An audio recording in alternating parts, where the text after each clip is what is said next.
সম্পর্কে ভারতের পররাষ্ট্র সচিবের সাথে আমাদের যে আলোচনা হয়েছে, সেই আলোচনাতে আমরা আমাদের যে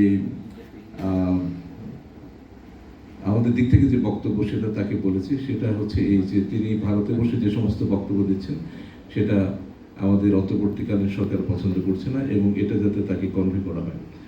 এবং তিনি প্রত্যুত্তরে যেটা বলেছেন সেটা খুব সম্ভবত তিনি ভারতে গিয়ে বলেছেন যে প্রাক্তন প্রধানমন্ত্রীর ভারতে উপস্থিতি doesn't have any bearing on our bilateral relationship. আর ফেরানোর বিষয়ে যেটা বললেন এটার উত্তর আমি দিয়েছি। এটি একটা আন্তঃমন্ত্রণালয় বিষয়ক একটা বিষয়, এবং এটি একটি রাজনৈতিক সিদ্ধান্তের বিষয়, এবং পররাষ্ট্র মন্ত্রণালয়ে যখন এই অনুরোধ আসবে তখন আমরা তার পরবর্তী প্রক্রিয়াটা শুরু করব। ধন্যবাদ। মাননীয় পররাষ্ট্র সচিব, আমি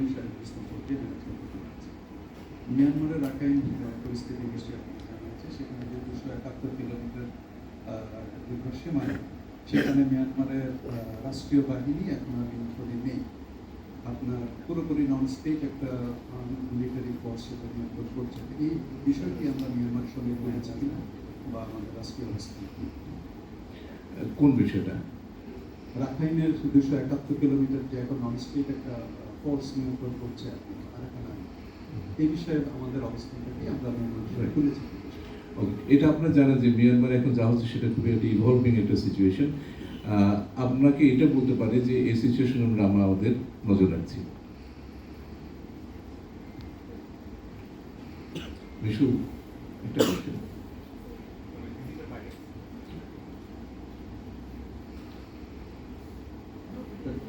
এই যে আরাকান আর্মি তো এখন যেহেতু সীমান্তে তারাই মূলত এখন দায়িত্বে, যেহেতু সেখানে মিয়ানমার সরকারের আসলে কোনো কর্তৃত্ব নাই।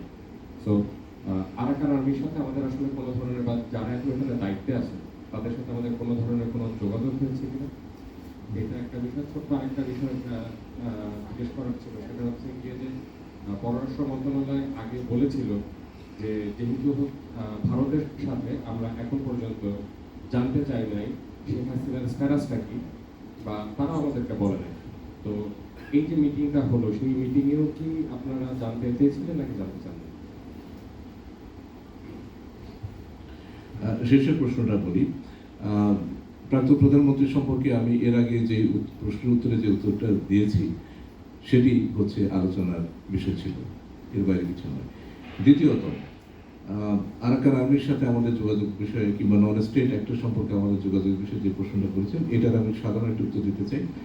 আমরা আমাদের জাতীয় স্বার্থে যা করণীয় সেটাই করব, এবং তার লক্ষ্য হবে মূলত বাংলাদেশে অবস্থানরত 1.2 মিলিয়ন যেই ফোর্সিবলি ডিসপ্লেসড মিয়ানমার ন্যাশনাল আছে তাদের প্রত্যাবাসন।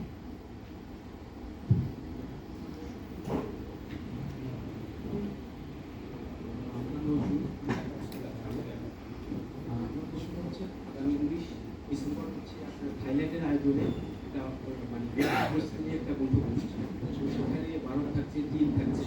তো ভারতের ভারত পররাষ্ট্রমন্ত্রী যশোরকে থাকছেন কিনা, এবং চীনের পররাষ্ট্রমন্ত্রী থাকবেন কি? আমি বাংলাদেশের পররাষ্ট্র সচিব, আমাদের পররাষ্ট্র উপদেষ্টা থাকবেন কিনা সেই প্রশ্ন দিতে পারি। ভারত বা চীনে কেউ থাকবেন কিনা এটা আপনি তাদেরকে জিজ্ঞেস করতে হবে।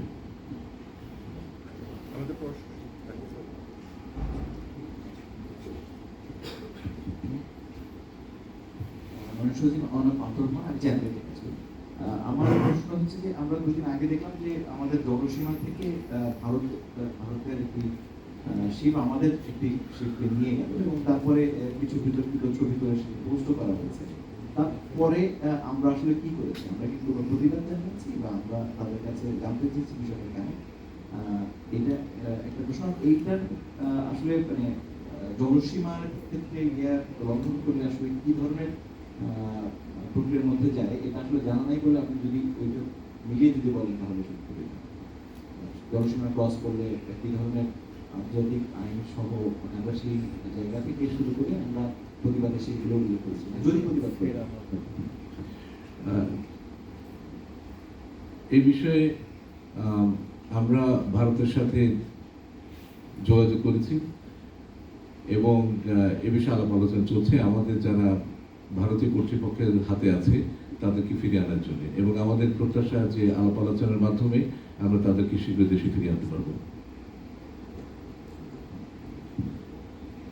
আর প্রশ্ন না থাকলে আপনাদেরকে ধন্যবাদ।